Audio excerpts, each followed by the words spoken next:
Contra a cultura. O Evangelho clama pelo diferente. 3, 2, 1, gravando. Começando mais um Contra a Cultura, chegando aqui para você na Rádio Novo Tempo e também no canal Cristãos Cansados. É uma alegria muito grande ter você aqui com a gente para estudarmos a Palavra de Deus. Estamos chegando no 5º episódio dessa temporada que até agora tem sido extraordinária, que é uma temporada sobre o livro de Isaías, o Príncipe e o Servo. E o livro de Isaías com certeza tem trazido grandes insights para a gente aqui. No último episódio a gente falou um pouco sobre o capítulo 7, começamos ali a ver um pouco do capítulo 8, para ver sobre essa questão dessa criança prometida, um tal de Emanuel.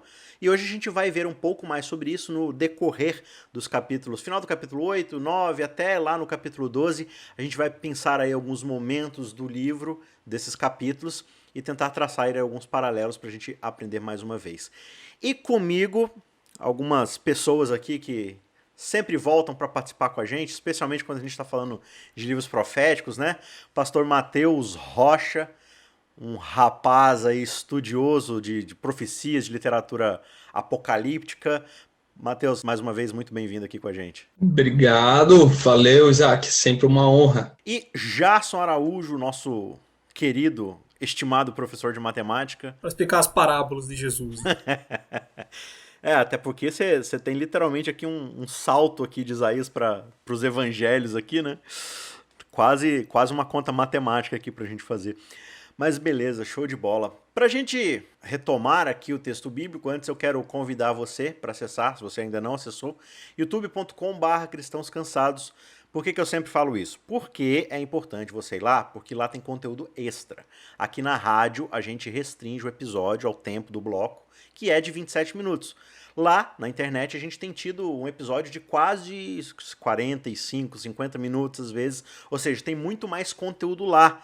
Durante a semana você vai acompanhando outras coisas também, fora conteúdos paralelos que a gente tem preparado para você. Então corre lá, se inscreve, compartilha, ative as notificações lá, o sininho, porque aí você fica por dentro de tudo que sai, beleza? Aqui na rádio a gente se encontra uma vez por semana, ali um tempo curtinho, mas lá a gente tem todo o tempo da semana para poder ir conversando, estudando mais, tirando dúvidas, e eu espero você lá.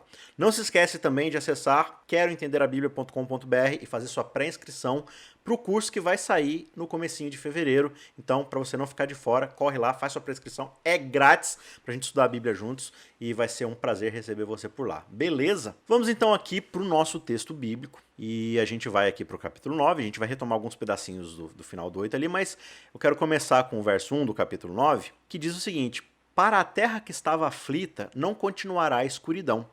Deus, nos primeiros tempos, tornou desprezível a terra de Zebulon e a terra de Naftali, mas nos últimos tempos tornará glorioso o caminho do mar, além do Jordão, Galileia dos gentios. O povo que andava em trevas viu grande luz, e aos que viviam na região da sombra da morte resplandeceu-lhes a luz. Tu, Senhor, tens multiplicado este povo e aumentaste a sua alegria. Eles se alegram diante de ti, como se alegram no tempo da colheita e como exultam quando repartem os despojos. Porque tu quebraste o jugo que pesava sobre eles, a vara que lhes feria os ombros e o cetro do seu opressor, como no dia da vitória sobre os midianitas. E aqui ele segue descrevendo, a gente já vai avançar um pouco mais no texto, mas antes da gente ir para esse miolo aqui, que eu acho que é o mais legal, mais bonito, antes a gente tem algumas coisas aqui para tratar, que é esse contexto que começa meio estranho. Ele está falando aqui de escuridão, de trevas, e está falando que existe um pessoal aqui, um grupo determinado que foi desprezado, que é a terra de Zebulon e Naftali. Essas são duas tribos, né, dos filhos de Jacó ali, de Israel, que formam uma certa região ali da nação de Israel. A gente já viu, desde o contexto histórico de Israel, que a nação de Israel está dividida, né? Você tem ao sul Judá e Benjamim, as duas tribos lá do sul, com a capital de Jerusalém, onde fica o templo e tudo mais.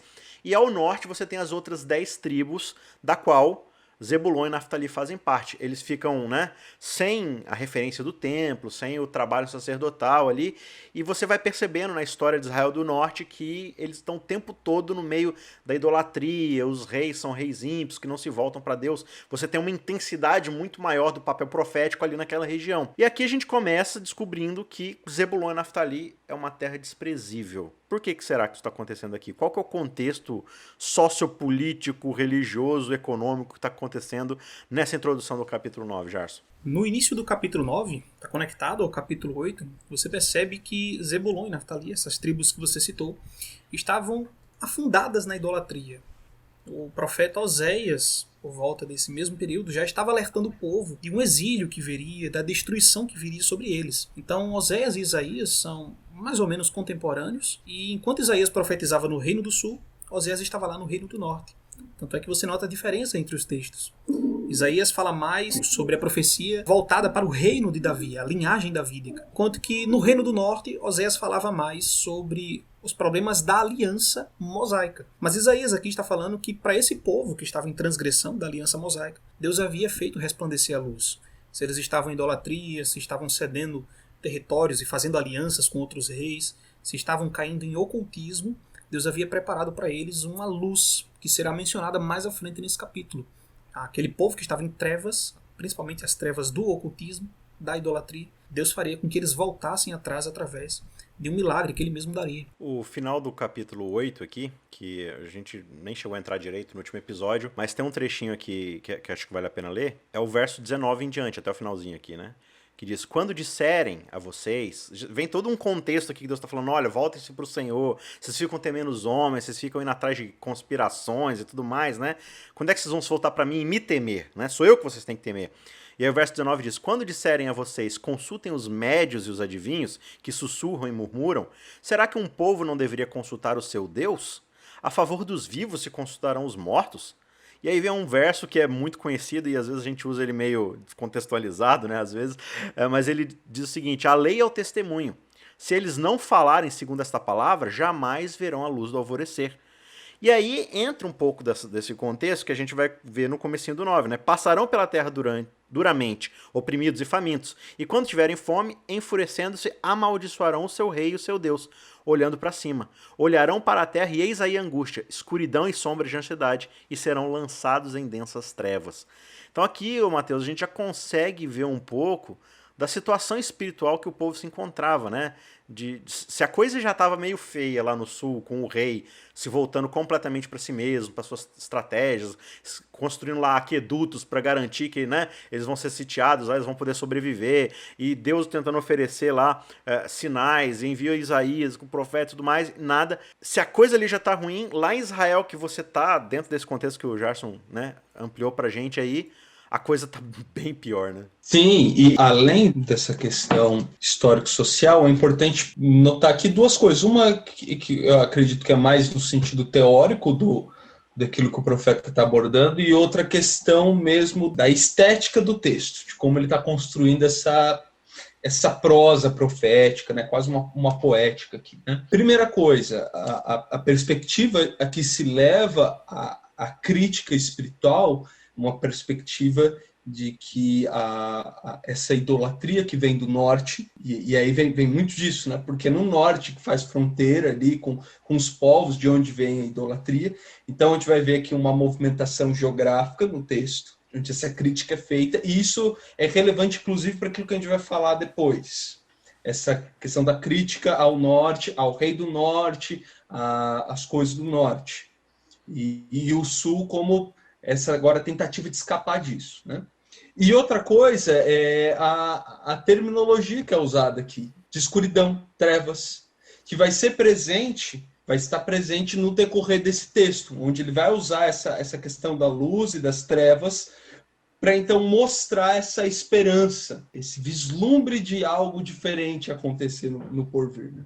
Eu não sei se a gente já pode adiantar um pouco, até porque a gente vai ter aqui o contexto dos versos 6 e 7, né? Mas a gente já percebe os evangelistas aplicando esse texto já ao ministério de Cristo, né? Vocês podem comentar um pouco sobre, e especialmente, acho que eu posso ler aqui Mateus 4, né? Eu acho que já dá um contexto pra gente. Você tá acompanhando a gente aí, se você for até Mateus capítulo 4, no verso 12 em diante, você vai ter praticamente aqui a citação, né? Do trecho inteiro. Diz o seguinte, verso 12, a gente está em Mateus 4. Ao ouvir que João tinha sido preso, Jesus voltou para Galiléia e, deixando Nazaré, foi morar em Cafarnaum. Tudo ali dentro desse contexto, situado à beira-mar, na região de Zebulon e Naftali. Isso aconteceu para se cumprir o que tinha sido dito por meio do profeta Isaías. E aí ele vai citar: terra de Zebulon, terra de Naftali, caminho do mar além do Jordão, Galiléia dos gentios. O povo que vivia em trevas viu grande luz. E aos que viviam na região e sombra da morte, resplandeceu-lhes a luz. Daí em diante, Jesus começou a pregar e a dizer: arrependam-se, porque está próximo o reino de Deus. Jesus começa o seu ministério de anunciar o reino de Deus e o evangelho justamente na região que estava em trevas. O que mais que a gente consegue perceber aqui dessa aplicação de Mateus, de como ele interpreta Isaías 9? Interessante, Isaac, o fato de que muitos versos do capítulo 7 até o 9 são aplicados no Novo Testamento a Jesus. Quando nós vamos do capítulo 8, você encontra lá o dito de que o Senhor seria uma pedra de tropeço, seria rocha de ofensa em Israel.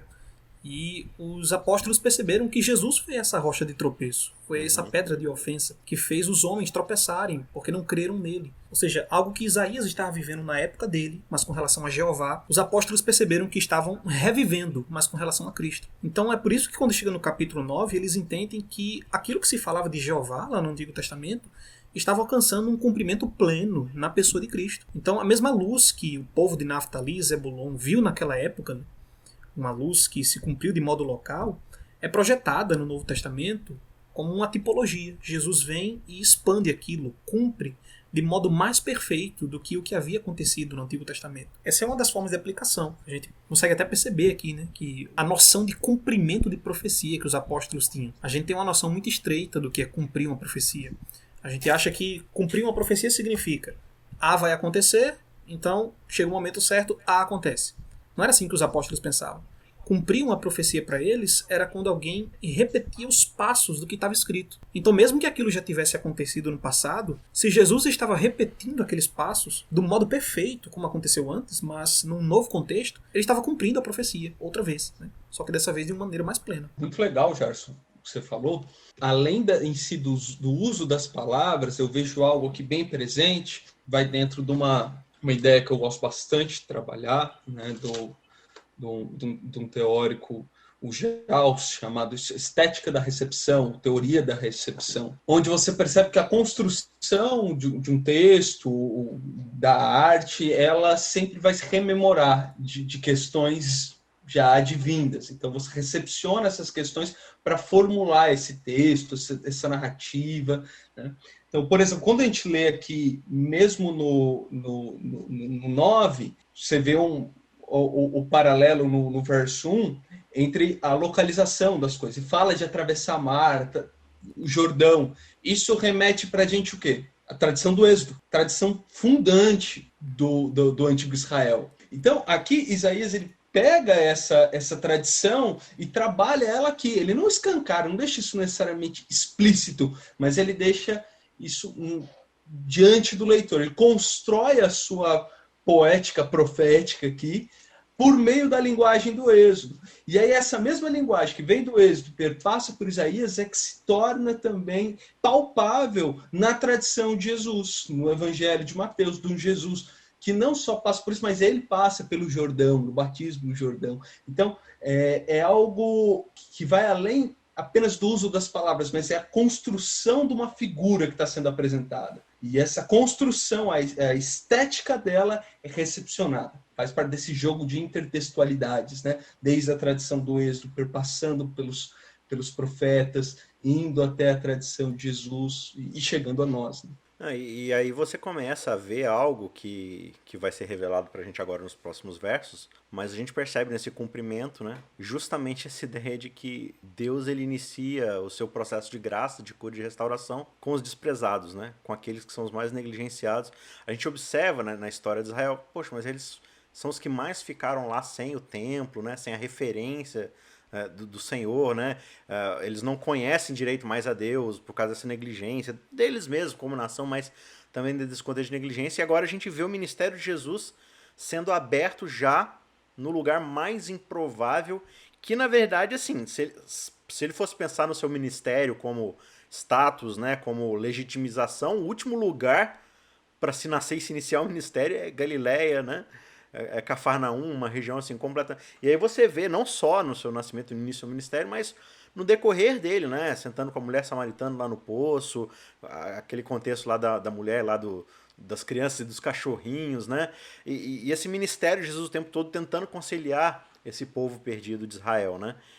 Então acho que é muito legal isso daí, de como esse Jesus ele vai justamente trazer essa paz que a gente vai observar no contexto agora do verso 6 e 7, né? Então, retomando aqui, o verso 5, né, a gente não leu, porque toda a bota com que o guerreiro anda no tumulto da batalha e toda a roupa revolvida em sangue serão queimadas e servirão de pasto ao fogo. Ou seja, tudo que é coisa bélica, né, associada à guerra, associada à luta, não vai servir para mais nada, vai perder sua utilidade. Então você pode muito bem servir de lenha, né? Então pensa lá na roupa ali do guerreiro, tal, nas armas, na bota, pode jogar tudo no fogo que você não vai mais ter utilidade. Por quê? E aí ele responde no verso 6. Porque um menino nos nasceu e um filho se nos deu. O governo está sobre os seus ombros e o seu nome será Maravilhoso Conselheiro, Deus Forte, Pai da Eternidade e Príncipe da Paz. Ele estenderá o seu governo e haverá paz sem fim sobre o trono de Davi e sobre o seu reino, para o estabelecer e para o firmar com juízo e com justiça desde agora e para sempre. O zelo do Senhor dos Exércitos fará isso. Interessante assim, a gente está num livro que está mais para uma maternidade, né? Mais para um pré-natal aqui, porque é criança nascendo toda hora, né? São 2 filhos lá de Isaías, né?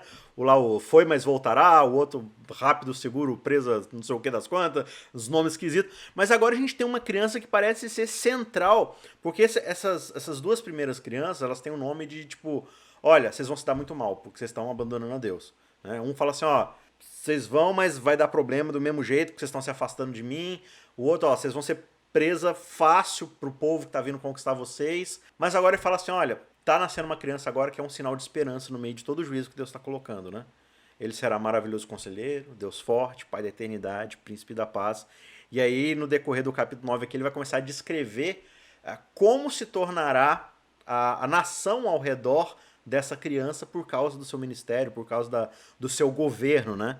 Acho muito interessante nesse trecho que você leu, Isaac, o fato de que Deus ressalta que esse menino vem para cumprir uma promessa com relação à dinastia de Davi. Estava muito em jogo nesse momento do reinado de Acás a preservação da dinastia davídica. Poxa, estavam vindo 2 reis do norte, um israelita e o outro rei Ciro, para poder destruir o reino do sul.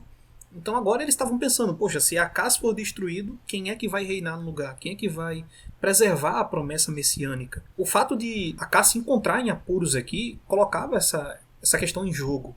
Deus vai ser fiel à promessa dele? Será que não vai haver mais linhagem davídica? E assim, como Israel já estava começando a criar uma forte tradição, uma forte consciência aqui de que o Messias viria, todo pai tinha a expectativa de que o seu filho seria o Messias. Quando o filho nascia, as pessoas pensavam, será que esse aqui é o escolhido?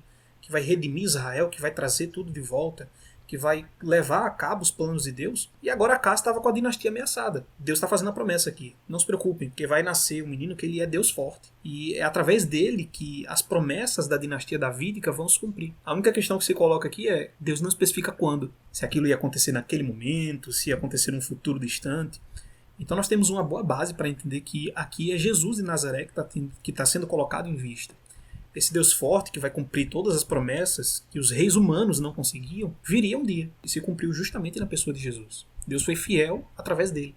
Ele fecha muito bem aqui, não apenas no conteúdo que ele traz, mas na formulação do texto. O verso 1, a partir do começo do que a gente leu, do trecho que a gente leu, a gente vai vendo uma partícula se repetindo, que aqui a tradução é por quê, o quê, né? Então, por exemplo, 4, 5 e o 6 e o 7, todos eles vão repetir esse por quê, que é uma partícula no hebraico que tem a ver com a justificativa.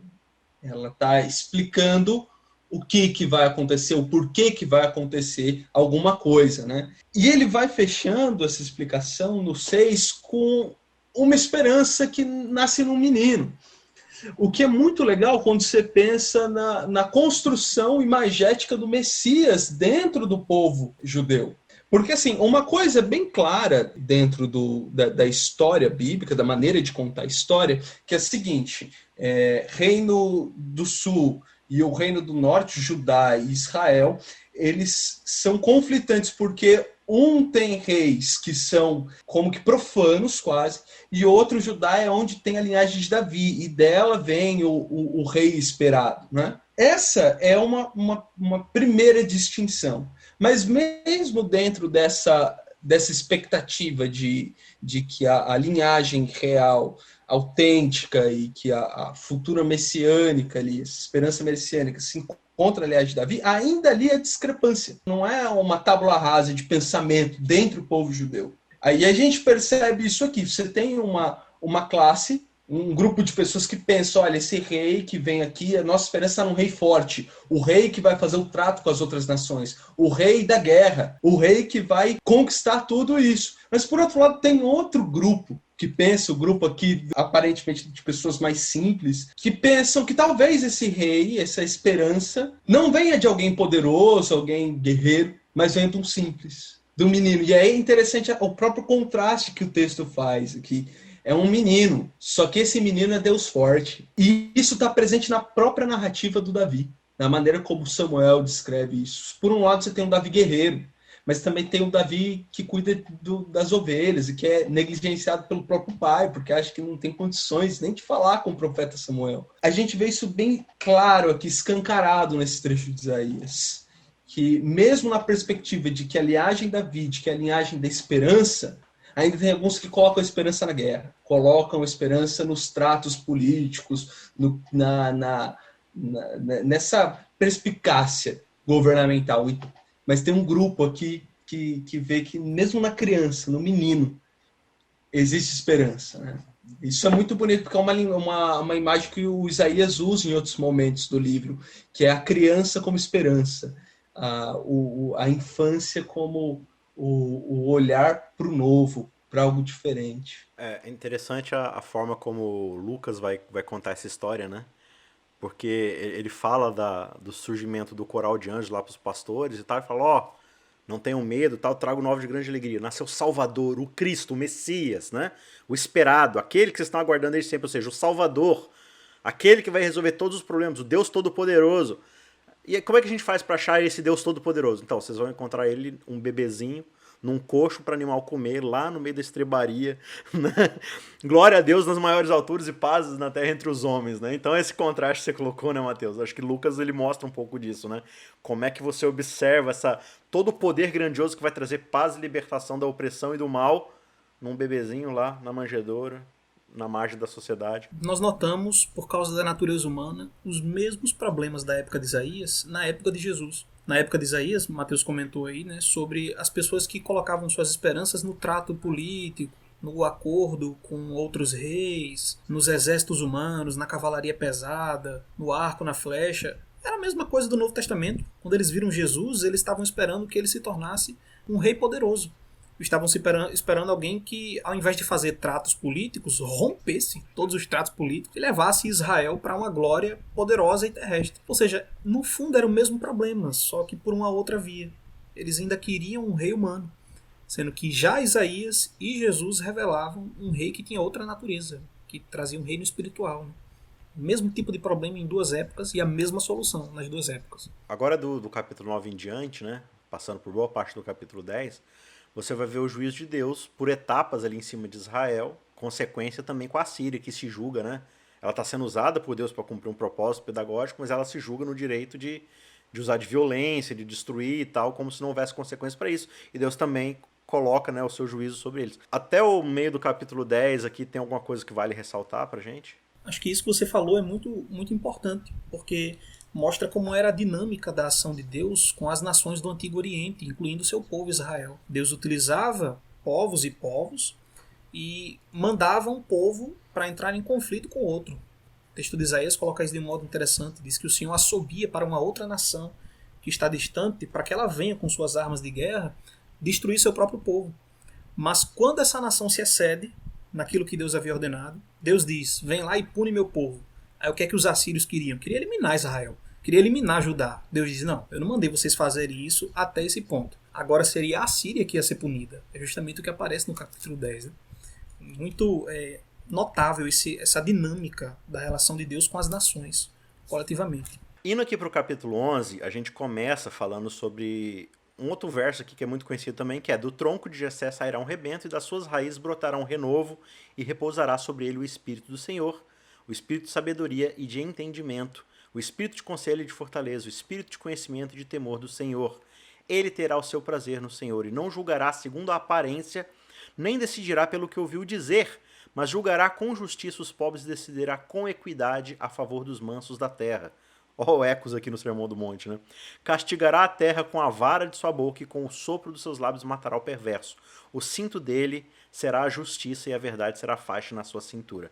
E aí ele segue descrevendo algumas coisas sobre a situação da nação. Mas antes disso, acho interessante aqui, porque eu sempre falo isso lá no curso de interpretação, né? A gente perde muito em tentar buscar um pouco o contexto. Um simples exercício que todo mundo que lê a Bíblia deveria fazer é ler um pouquinho antes e um pouquinho depois, né? Porque, olha que interessante, a gente começa o capítulo 11 como se nada tivesse acontecido, né? Às vezes o nosso plano de leitura... hoje eu vou ler o capítulo 11. Do tronco de Jessé sairá um rebento. Tá, estamos partindo aqui de um tronco que está aparecendo aqui, de um renovo. Mas é interessante porque se você vai nos 2 últimos versos do capítulo 10, depois de todo esse lance de que ele está falando da opressão da Síria, né? A Síria se levantou e começou a derramar sangue, começou a praticar a opressão e tal. E aí no verso 33 ele diz: mas eis que o Senhor dos exércitos, cortará os ramos com violência e as árvores de grande porte serão derrubadas, e as mais altas serão abatidas. Cortará com o machado as árvores da floresta e o Líbano cairá pela mão de um poderoso. Ou seja, existe uma árvore aqui de opressão, existe uma floresta aqui, né, que você vai ver aí o Egito, a Síria, a Babilônia, Roma, Grécia. Existe uma árvore de Babel aqui que causa opressão, que castiga, que derrama violência, que oprime, né, que derrama sangue inocente. Essa árvore vai ser cortada pela raiz. E aí começa o capítulo 11. Do tronco de Jessé sairá um rebento. Ou seja, ele está falando, uma nova árvore vai ser plantada agora na terra. E essa árvore que tem raízes lá em Davi, lá na aliança mosaica, mas que também vai gerar aqui em Jessé uma nova humanidade, né? Um novo Adão, vai trazer agora o Espírito do Senhor de sabedoria, de entendimento, de fortaleza, de conhecimento e temor do Senhor, de paz, e que julgará segundo a justiça de Deus, né? E ele determina essa seção dizendo que a justiça e a verdade são aquilo que sustenta a sua roupa no corpo, né? É a sua faixa, a sua cintura ali, é o que dá estabilidade para aquilo que ele veste. Então é muito bonita essa visão aqui que ele está colocando pra gente, né? Dessa nova plantação, dessa nova raiz que vai ser agora plantada e que a gente vai observar ali em Cristo. E tem essa curiosidade aqui, né? Porque ele é tanto o tronco quanto a raiz também, né? Ou seja, ele vai para frente, mas ele vem de trás. Ou seja, a gente só pode entender que esse Emanuel aqui, que acho que esse é todo o contexto que vem trazendo, né? Em cima dessa figura, é só alguém, de fato, que precede e que procede, que pode de fato encarnar a descrição dessa profecia, né? As metáforas do capítulo 7 em diante, é muito interessante como elas são todas reunidas aqui. Essa primeira que você pontuou, das grandes nações como sendo grandes árvores, ou até mesmo das nações que queriam destruir Acaz, né? O reino do norte, a nação dos Sírios, a Síria, né? São chamados lá no capítulo 7 de tocos fumegantes. Os tocos fumegantes que viriam contra o reino do sul. E ao longo desse capítulo sempre vai refletir nessa metáfora das nações poderosas como árvores. E justamente como você fala, aqui ele evoca uma nova imagem. Vai surgir um novo rebento, vai surgir uma planta pequenininha que vai sair do tronco de Jessé. Ela parece insignificante, mas ela é a mais poderosa, é a mais suprema de todas. E outra metáfora que se reúne aqui também, nesse capítulo 11, é a metáfora das águas, né? Deus vinha falando o tempo todo que a Assíria entraria em Judá como inundação, que destruiria Israel como águas, torrentes. E no verso 9, ele vai dizer aqui que não se fará mal nenhum em todo o meu santo monte, porque a terra se encherá do conhecimento do Senhor, como as águas cobrem o mar. Ou seja, Deus seria capaz de trazer uma nova inundação, mas não uma inundação de guerras ou uma inundação militar.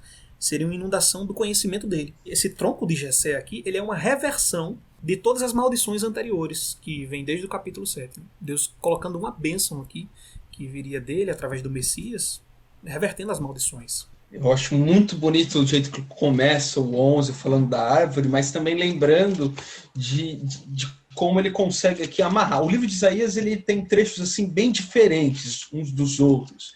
Só que de alguma forma parece que há um trabalho de tentar amarrar alguns desses textos, né?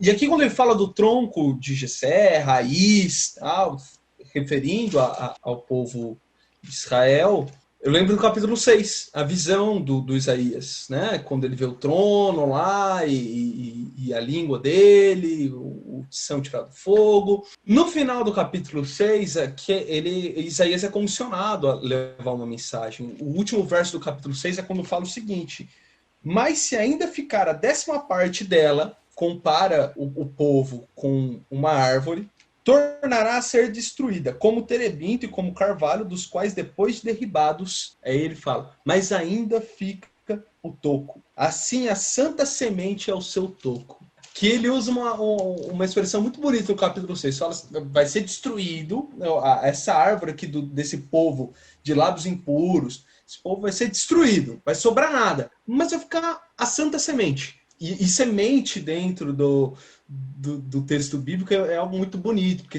a semente tem a ver com a descendência, né? Descendência desde lá do Gênesis, né? Essa ideia da descendência prometida e tudo mais. E aí no capítulo 11, como que ele amarra o que foi dito no 6. Realmente a árvore vai ser destruída até o final, mas a santa semente, ela vai brotar raiz. E aí fala do espírito, eu acho isso muito bonito. O Ruach de Deus, né? do Javé.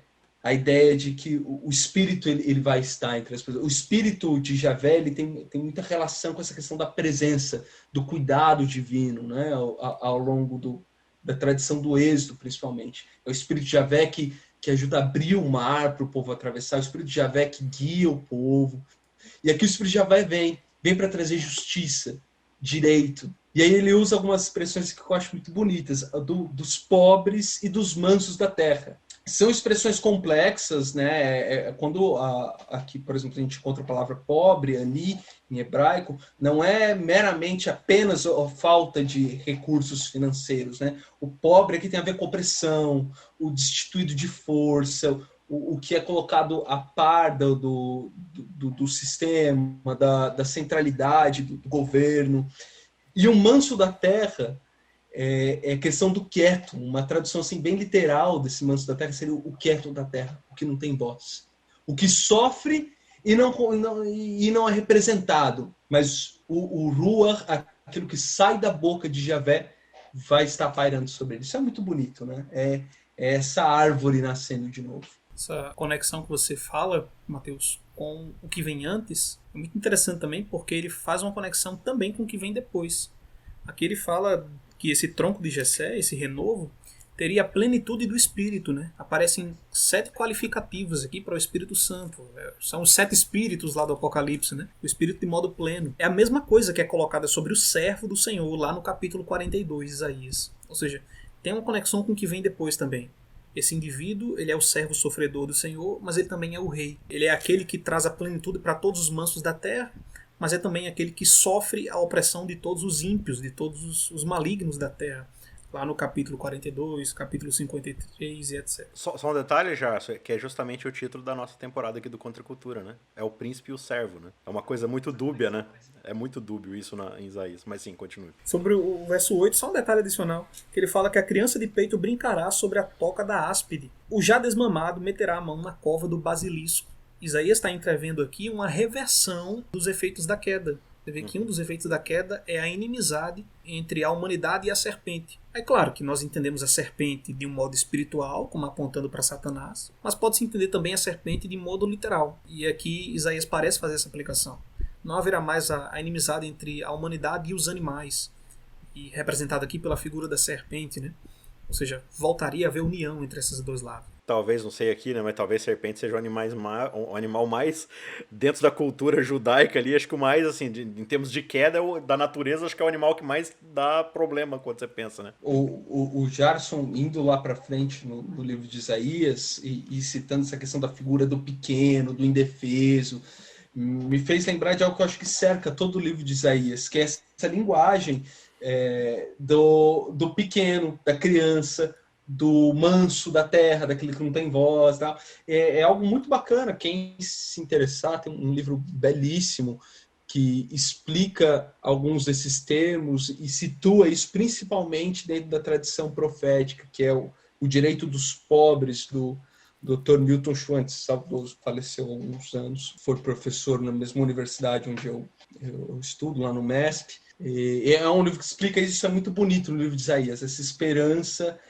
o renovo vem daquele que você nunca imaginaria, de onde poderia ver a força, a plenitude, né? Vem da criança, vem do sem voz, vem do pobre, né? Ao mesmo tempo, você tem aqui uma equalização entre forças opostas, né? Na verdade, entre a força e a fraqueza, né? Você tem o cordeiro e o leão, você tem a ursa e a vaca, né? Ou seja, a coisa vai se nivelar a um termo de harmonia novamente, né? Não mais de opressão, de exploração e tudo, mas de uma harmonização ali das coisas, né? E isso é belíssimo, até por uma linguagem que é muito forte, tanto no capítulo 11 e 9, que é a justiça e o direito, a tzedakah e a mitzvah, né? A justiça e o direito, que são termos que a gente pensa, são bem comuns a nós, justiça e direito, mas que dentro da cultura do antigo Israel, isso tem uma amplitude muito maior. Justiça não tem a ver apenas com sistema, com tribunal, o direito não é só a questão dos meus direitos, deveres, questão legal. Isso tem a ver com o cosmos como um todo, a concepção que ele tem do mundo. Justiça não é só um caso ali. A quebra dessa justiça é a quebra da ordem, a ordem social, a ordem da minha realidade, né? A esperança do Isaías, a utopia aqui que é apresentada desse profetismo, não é só de algo muito além, muito posterior, não é só de asas, mas é da justiça, ou seja, como que as coisas deveriam sempre ter sido, né? É o jeito que elas serão. Por isso que eu acho bonita essa figura que prende as roupas do Messias é a justiça, né? É o que mantém a sua indumentária, né, ali alinhada, presa no corpo e tal. Então essa ideia que você falou do cosmos, né? E você tem o tempo todo essa figura de pessoas que elas clamam por justiça, falam, que Deus me julgue, né? Ou seja, Davi fala, né, que Deus seja meu juiz e tal.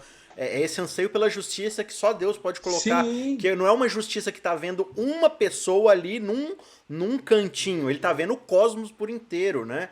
Não é Jó sofrendo, mas por que eu? Porque eu, Jó? O cosmos inteiro tá sofrendo uma injustiça. Tem uma coisa muito maior do que você acontecendo. Então só esse Deus que consegue ver o todo é que pode executar essa verdadeira justiça, né? E é interessante que esse cosmos, pra gente depois, e mesmo em um momento mais posterior ali da tradição de Israel, o cosmos vai se tornar algo mais bem, assim, distante, né?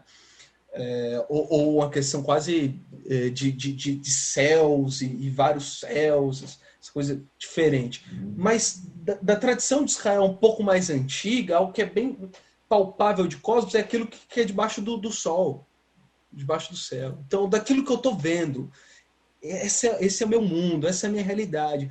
O que está fora do normal, entendeu? E aí ele vai falar, o rei tal faz aquilo, a violência ali, mas a justiça prende tudo isso, a esperança de que as coisas serão colocadas no seu devido lugar, né? Um detalhe interessante sobre essa conexão que você falou aí, do estabelecimento da justiça, né? O mitzvah, ela é igualada lá no capítulo 42, quando fala do servo, com a Torá do servo. O servo tem uma Torá, tem uma lei para levar ao mundo, e é o estabelecimento da mitzvah, do direito para toda a terra. Diz que ele não descansa enquanto não leva o direito até a toda a terra. E nós percebemos aqui Isaías raciocinando do efeito para a causa. Porque primeiro no capítulo 11 ele retrata o rei, a figura real. O tronco de Jessé como aquele que se assenta no trono. Mas lá no capítulo 42 é que ele retrata a figura do servo. Sendo que a gente sabe que temporalmente essas ideias são invertidas, né? Primeiro o Messias vem como um servo, depois é que ele se assenta no trono como a raiz de Jessé, como um rei. Então Isaías está mostrando aqui que ele raciocina do efeito para a causa. A profecia que Deus deu foi assim, né? Ele é rei no capítulo 11, tudo bem. Mas como é que ele alcança esse reinado? Lá no capítulo 42 explica. Colocando o direito sobre toda a terra, vindo ao mundo, sofrendo no capítulo 53, etc. Mais ou menos parecido com o que tem lá em Daniel, né? No capítulo 7 ele aparece como rei juiz. Mas como é que ele alcança isso? Morrendo, lá no capítulo 9. O verso 10 aqui do capítulo 11 talvez dá um pouco desse vislumbre. Talvez para quem leu na época ainda enigmático, mas pra gente que hoje tem o evangelho a gente entende, né? O verso 10 diz, naquele dia a raiz de Jessé estará posta por estandarte dos povos, e as nações recorrerão a ela, né? O estandarte era aquilo que ficava no meio do exército para poder unir manter as unidades em coesão ali, né? Para manter a ordem do exército, ou seja, é o sinal máximo de autoridade de um exército, da autonomia de uma nação que vai conquistar. Só que quando a gente lê o Novo Testamento, a gente entende que como é que a raiz de Jessé é colocada por estandarte. Jesus vai dizer, né? Quando eu for levantado, atrairei todas as pessoas a mim, né? Assim como lá a serpente na época de Moisés. Ou seja, a raiz de Jessé alcança esse êxito de liderança e de unificação dos povos sendo crucificado, né? O estandarte, na verdade, é a cruz, onde a justiça e a paz se beijam, né?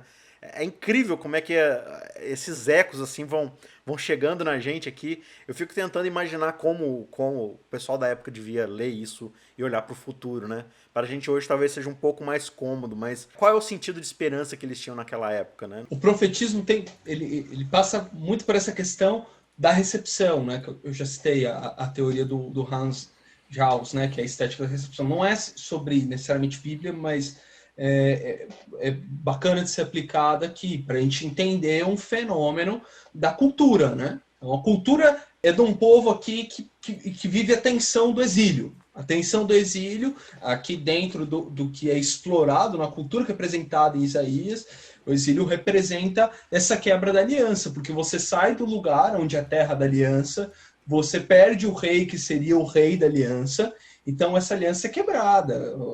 O exílio não é apenas, eu estou numa terra diferente, o que para a gente às vezes até é interessante, eu moro fora do meu país.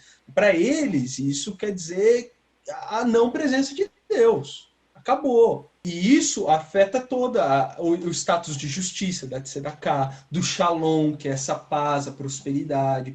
Tudo cai por terra. Então surge essa utopia.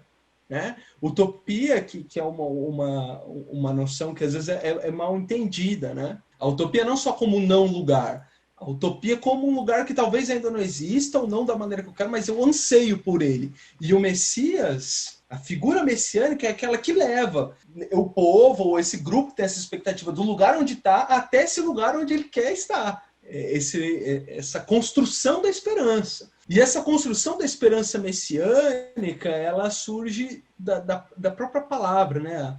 O Mashiach, que tem a ver com unção, aquele que tem o óleo sobre ele. Inicialmente, isso vem lá desde os hititas, que é quando você quer consagrar alguma coisa, uma pedra, um lugar, você unge aquele negócio. E isso passa para a questão de rei. Quando um rei vai assumir, ou há um reconhecimento de que esse rei é o capaz para governar o povo, que ele é consagrado para isso, então ele é ungido, é o Mashiach. E isso passa para o antigo Israel. A esperança de que virá um rei que conseguirá colocar essas questões aqui em prática, que é a tzedakah, a justiça, o shalom, o direito, o que vai trazer para a terra, o que vai estabelecer o reino. E aí entra aquilo que a gente tinha falado. Há uma divergência aqui, latente no texto. A divergência que é o seguinte, esse rei ele não pode vir de outra dinastia. Não vem lá do Reino do Norte. E essa dissensão entre os dois.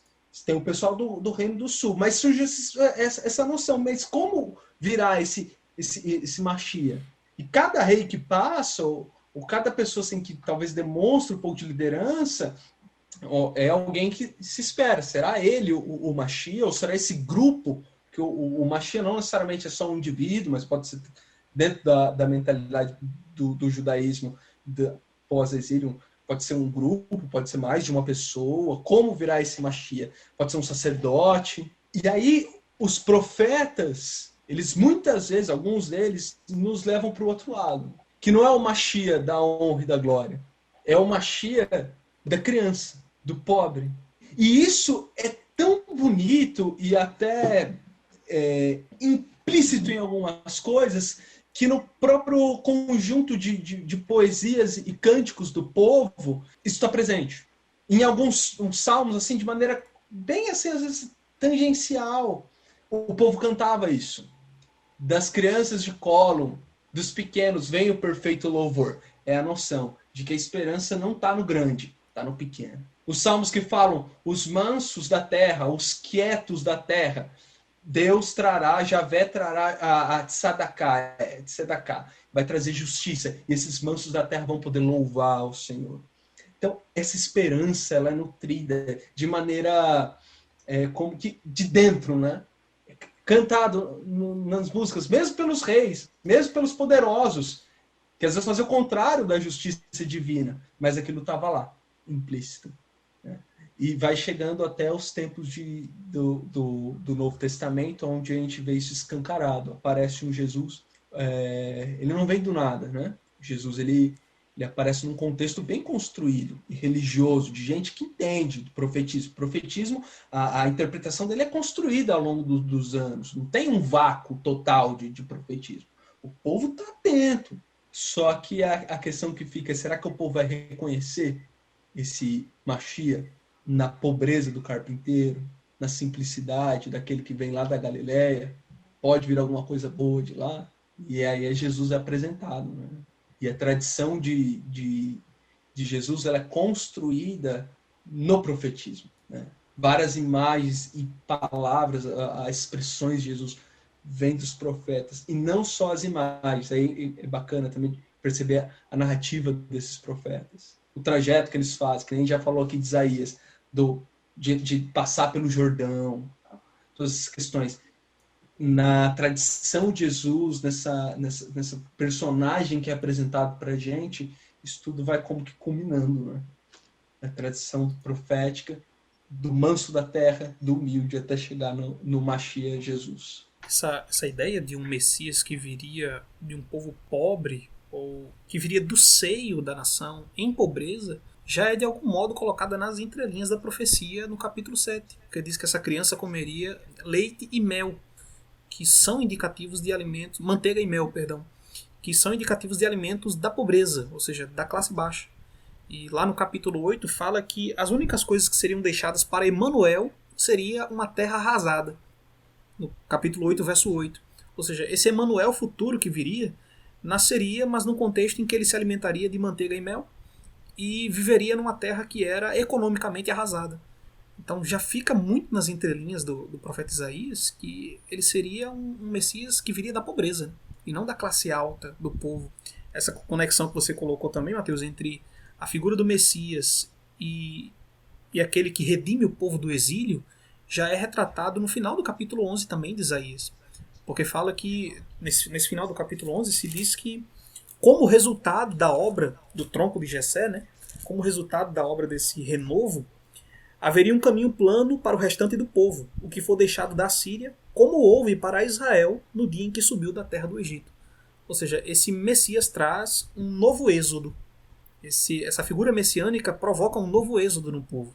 Nem que nós entendamos que isso seja de forma espiritual, mas ainda assim é um novo êxodo. Você vê novamente, né, a figura do Messias sendo interpretada à luz do profetismo, inclusive iniciado na figura de Moisés, como o primeiro profeta de Israel. Né? Você observa no verso 12, pouco aqui, ele vai falando que na verdade assim, eles vão sair do Egito. Vai falar, mas a gente não tá no Egito, né? A gente tá na Síria e tal, e ainda vem Babilônia e tal, né? Só que como é que ele vai ser resgatado? Vai soprar um vento saindo do Egito que vai abrir o Eufrates, né? Aí você fala assim, caramba, mas lá não foi o Eufrates, lá foi o... É muito legal essa linguagem do profeta, porque o profeta, ele conversa com o povo olhando para o passado, né? Só que vislumbrando o futuro. Então vocês olham para o Egito e saibam que Deus vai estender novamente sua mão, mas também não vai ser que nem no Egito. Vai ter novas coisas sendo adicionadas aqui que são muito mais profundas, né? E aí você vê, como você está falando aí do Messias, né?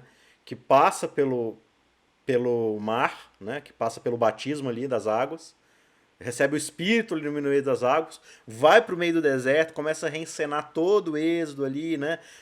Dizendo nem só de pão viver ao homem, mas tudo que sai da boca de Deus, a tentação, aquela coisa ali. Você vê que todo o Antigo Testamento, nessa figura, vai convergindo nesse Messias, que aí daí depois vai subir lá no monte para restabelecer a lei e a vontade de Deus. Né? Bem-aventurados os pobres, os mansos que herdarão a terra, os que têm fome e sede de justiça, né? Aqueles que são perseguidos por causa da vontade de Deus e tudo mais.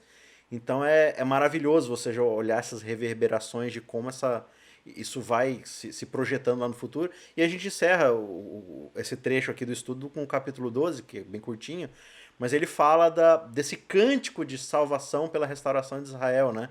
Eles voltam a olhar para Deus e falam assim, o Senhor é a minha salvação, não temerei. Eu acho interessante o primeiro verso aqui, porque se você observa a construção do capítulo 10, no final do 9, o capítulo 10 e um trecho do 11, ele vai falando de como a progressão da impiedade de Israel vai incitando a ira de Deus, né? Então ele lê um trecho e fala, fez isso, de mal, e ainda assim a ira do Senhor não se apartou. E aí fez isso, e a ira do Senhor não se apartou. E aí fez mais isso, e a ira do Senhor não se apartou. E aí o verso 1 do capítulo 12 diz, naquele dia você dirá, graças te dou ao Senhor, porque ainda que tiraste contra mim, a tua ira se retirou, e tu me consolas. Eis que Deus é a minha salvação, e nele confiarei e temerei. Ou seja, em Jesus, a ira de Deus se afasta de nós, só que ela se afasta de nós sendo projetada nele também, né? Deus derrama a sua ira no Messias, na raiz de Davi, para que ela se aparte de nós, né? Então o evangelho aqui em Isaías, ele já é muito forte, muito presente, como a gente consegue observar justamente aqui no capítulo 12. Como esse capítulo 12 aparece logo após a menção de um novo êxodo, né? Porque ele já começa falando, orarás naquele dia. Em que dia? Quando Deus libertar vocês do jugo da Síria, através de um novo êxodo. Aí vem um cântico de louvor, que lembra muito o cântico de Moisés, cantado lá em Êxodo 15, logo depois que o povo atravessa o Mar Vermelho, né? E conecta-se também com o cântico de Moisés e do Cordeiro, lá no livro do Apocalipse. Ou seja, do início ao final da história da salvação, está tudo interligado e repetido, em certo sentido, né? Centrado na figura do Messias. O 12 ele termina justamente com uma canção, né? E eu acho bonito essa questão de como ele trabalha o 11, a transformação das pessoas a qual o Espírito vem. Agora, antes os mansos da terra, agora eles têm voz para cantar, para louvar. Eles podem erguer a voz e falar que o Deus, ele é o Kadosh, o Santo de Israel. Ele é o grande Santo de Israel.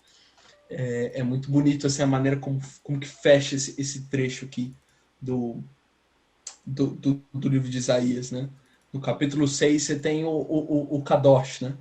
O santo. E quando Isaías vê o santo, ele pensa, vou morrer, né? Aqui no final é um louvor, porque o santo, o Kadosh, é quem você vê, pensa, eu não posso estar nessa presença, termina agora na justiça. Você canta ele. Você fala grande, Gadol, o Kadosh de Israel, o Santo de Israel. Você fica... Lá você tem temor porque você está diante dele, né? Por um acidente de percurso, você parou no meio dele e você vai morrer. Aqui o seu motivo de alegria é que a santidade dele está no meio de vocês, né? Tem um material bem legal, uma obra que eu acho que vocês podem encontrar na internet, que é Emmanuel, o Espírito de Yahvé, leitura e releitura do messianismo em Isaías, onde ele trabalha, a autora aqui, a Sueli Xavier, trabalha boa parte desses textos aqui, desse trecho que a gente leu, desde o 6, 7 até o 11. É bem bacana, uma obra bem bonita, bem legal. Fantástico, muito bom. A gente cobriu um trecho muito grande, inclusive o episódio ficou um pouquinho maior por causa disso, mas a gente está tratando de vários versos aqui, mas deu pra gente enxergar bastante coisa e muitas outras coisas também ficaram de fora, então não tome esse episódio como um episódio que está tentando encerrar qualquer tipo de discussão. Nosso objetivo aqui é simplesmente levantar alguns pontos de reflexão, tem muito mais coisa aqui para se estudar, então aí na sua casa, leia o texto bíblico, como a gente sempre incentiva você a fazer, pesquise, estude, né? E a gente está aí para ajudar você no que for possível, beleza? Amigos, obrigado pela participação de vocês, a gente se vê na semana que vem, um abraço a todos, fiquem com Deus, tchau, tchau. Contra a cultura. O Evangelho clama pelo diferente.